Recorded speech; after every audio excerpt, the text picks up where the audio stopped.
आ गया। अगर clamp metre ना हो तो सीरीज टेस्ट लैंप से कैसे पता करेंगे कि कौन सा हेवी मोड का है और कौन सा नॉर्मल मोड का है, तो ये भी दिखाते हैं। आज हम लोग सीखेंगे 7 तार वाले टाइमर जो है उसको सीरीज टेस्ट लैंप से कैसे पता करेंगे कि सीरीज टेस्ट लैंप से कौन फेज का है, कौन बजर मोड का है और कौन सा सिलेक्टर पे जाएगा और कौन हैवी है और कौन नॉर्मल मोड पे चलेगा। बाकी देखिए 7 तार वाले जो टाइमर होते हैं उसमें 3 तार जो है सबसे लंबा तार होगा, यानी किसी भी कंपनी का आप वाश मोटर या टाइमर उठाइएगा वाश टाइमर तो उसमें देखिएगा 3 तार लंबा होगा। देखिए ये 4 तार वाले हैं, 4 तार वाले में तो 3 लंबा है ना लंबा। यानी ये देखिए ये कितने पिन का है, कितने वायर का है, तो 1 2 3 4 5 6 तार का है, लेकिन इसमें देखिए 4 तार आपको बड़ा दिख रहा है। ठीक है, यानी 6 तार पिन वाले में ही आपको एक एक्स्ट्रा दिखेगा, यानी जिसमें निगेटिव फेज दोनों देना होगा और 2 मोटर पे जाएगा। ठीक है, 2 मोटर पे जाएगा रनिंग स्टार्टिंग पे और 2 एक फेज पे जाएगा, एक निगेटिव पे जाएगा। तो चलिए हम देखते हैं 7 पिन वाले तार को कैसे टेस्ट लैंप की सहायता से पता करेंगे कि कौन सा रनिंग है, कौन स्टार्टिंग है और कौन फेज है और कौन बजर मोड पे है। लैंप पे टेस्ट करने के लिए आपको सबसे पहले आपके पास सीरीज लैंप होना चाहिए। सीरीज लैंप के लिए क्या क्या चीज चाहिए, एक बल्ब चाहिए, एक होल्डर चाहिए और कनेक्टिंग वायर चाहिए। ठीक है, और इस तरह से एक क्या चाहिए, इसका क्या नाम है जी, टॉप, 2 पिन टॉप होता है, इसका नाम क्या है 2 पिन टॉप। ये नहीं रहेगा तभी ठीक है, लेकिन रहना चाहिए। ठीक है, सेफ्टी पर्पस के लिए आपको इस तरह से रखना हो। तो यहाँ रख दिया बल्ब को, क्या करेंगे इस तरह से आप 2 तार ले लेंगे। ठीक है, यानी बीच से काट देंगे कनेक्शन में और इस तरह से लगाएंगे। जैसे आप इस तरह से ऑन होगा तो देखिए चला, तो फेज हमें ये पता है, मालूम है कि सबसे इस साइड में लंबा वाला जो 3 तार होगा उसमें से एक तार जो इस साइड होगा वह होगा फेज, यानी ये ब्राउन कलर का जो वायर है ये फेज है। ठीक है, तो फेज को यहां रखेंगे, हाथ में पकड़ लेंगे, पकड़िए और क्या कीजिए कि फेज पे आप इस तरह से एक वायर जोड़ दीजिए, जोड़ दीजिए, इसको जोड़ दीजिए,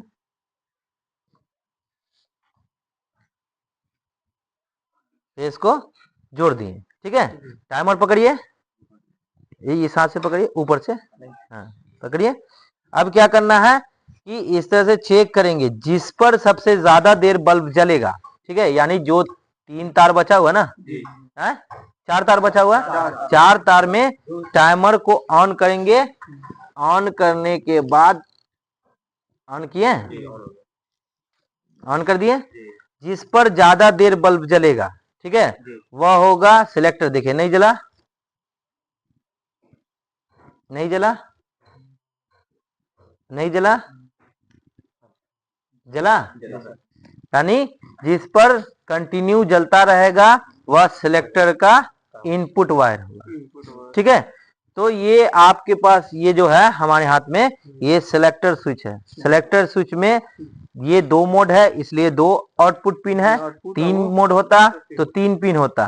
ठीक है, इसमें कौन कौन सा है, एक है नॉर्मल मोड, एक है हेवी मोड और एक है ड्रेन मोड। ड्रेन मोड जब होगा तो आपका वाश मोटर काम करना बंद हो जाएगा, उस समय आपका वाश मोटर नहीं चलेगा। ठीक है, इस वाश ये सिलेक्टर से। तो इसमें क्या है कि जैसे ये इनपुट है तो इनपुट में ये वाले वायर को रख देंगे जिसपे लाइट कंटिन्यू जलाता है। ठीक है, अब क्या करेंगे कि जिस 3 तार में जो ऑन ऑफ करने के समय जलेगा लाइट वह जाएगा बजर पे। बंद कीजिए, नहीं जला, चलिए ऑन कीजिए, फिर बंद कीजिए, नहीं जला, चलिए ऑन कीजिए, अब बंद कीजिए, देखिए जला, ऑन करके फिर से बंद कीजिए, थोड़ा धीरे, देखिए जला। यानी इस तरह से अगर जल जाएगा तो ये बजर मोड पे जाएगा। तो बजर मोड क्या होता है, जो आपको कितना देर चलेगा, ये 10 सेकंड 15 सेकंड 20 सेकंड 30 सेकंड पहले ये बता देगा कि हाँ कपड़ा धुल चुका है। ठीक है, तो आप इस तरह से इसको यहाँ लग देंगे। ठीक है, ठीक है। तो हम लोग क्या सीख गए, 2 तार का वायरिंग कर लिए। अब कितना बचा, 2 छोटा वायर बचा, तो 2 बड़ा बचा। तो अब क्या करेंगे कि जो मोटर पे जाने वाला जो वायर होगा उस पे आपको कनेक्ट करना होगा किसी भी एक तार को, यानी कि ये कनेक्शन वायर को फेज से हटा देना है और मोटर के पर डाल देना है। मोटर पे डालने से आप इस तरह से अगर टाइट करके रखेंगे, ठीक है, पकड़िए और टाइमर चलाइए, टाइमर ऑन कीजिए और देखिए बल्ब को देखना है कि किस पे सबसे ज्यादा देर जलेगा।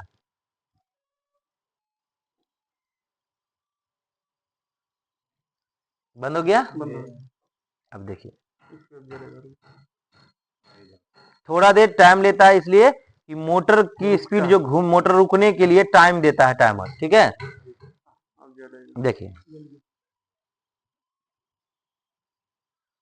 इस पर तुरंत बंद हो, जल गया, तुरंत बंद हो गया है। और इस पे देखिए थोड़ा टाइम लगेगा।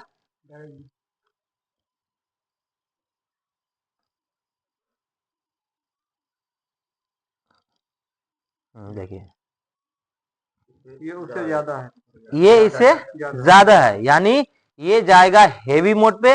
हेवी मोड पे क्या होता है कि मोटर थोड़ा ज्यादा देर तक घूमता है, ठीक है, और नॉर्मल मोड पे मोटर कम घूमता है, ठीक है। तो हेवी मोड पे ये नीचे वाला जो है हेवी मोड है। अगर हेवी मोड कैसे चेक करेंगे, तो आपको पैनल जो सामने वाला जो पैनल है वो होता है, उस पे लिखा होता है कि कौन सा मोड किस तरफ है। तो आप इस तरह से सिम्पली आप कनेक्ट कर लीजिए, यहाँ कनेक्ट कर लिए और ये नॉर्मल मोड पे कनेक्ट कर लिए, हो गया।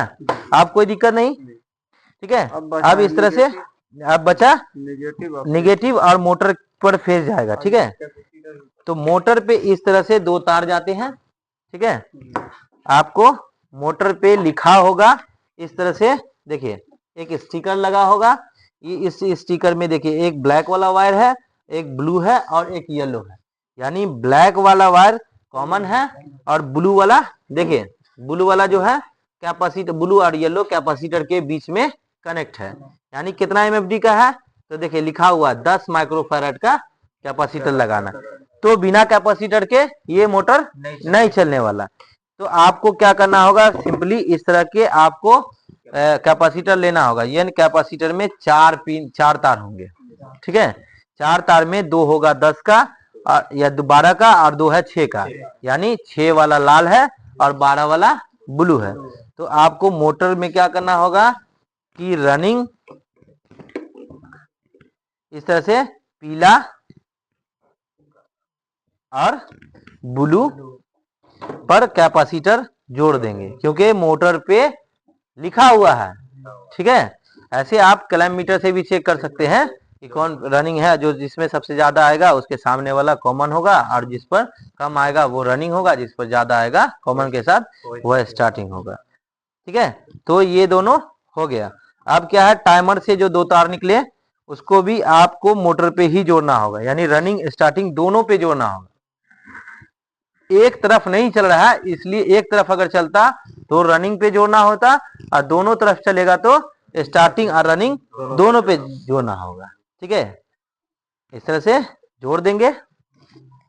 अब क्या करेंगे कि एक निगेटिव के लिए एक वायर ले लीजिए, ठीक है, और उस वायर को आपको इस बजर है ना, बजर के इस पर जोड़ दीजिए, ठीक है। बजर से जोड़ने के बाद एक वायर क्या कीजिए, जो मोटर के कॉमन से आया था उस पर जोड़ दीजिए और एक टाइमर का जो फेज है, यानी ये वाला जो टाइमर का फेज है उस पर जोड़ दीजिए। मोटर को यहां पकड़िए पिलास से,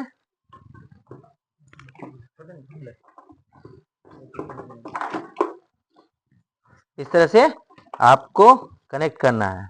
यहाँ है, लगा दिए, देखिए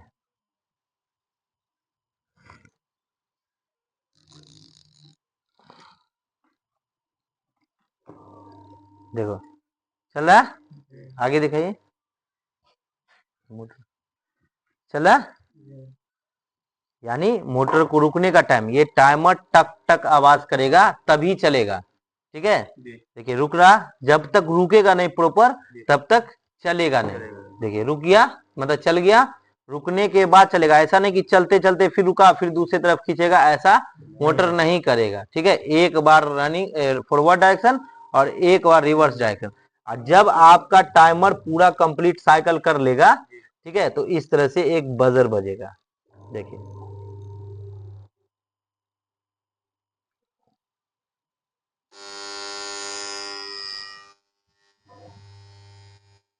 ठीक है, ये बजर बजा मतलब कि आपका वाश कंप्लीट हो गया। ठीक है, तो आप उसके बाद पानी गिरा सकते हैं।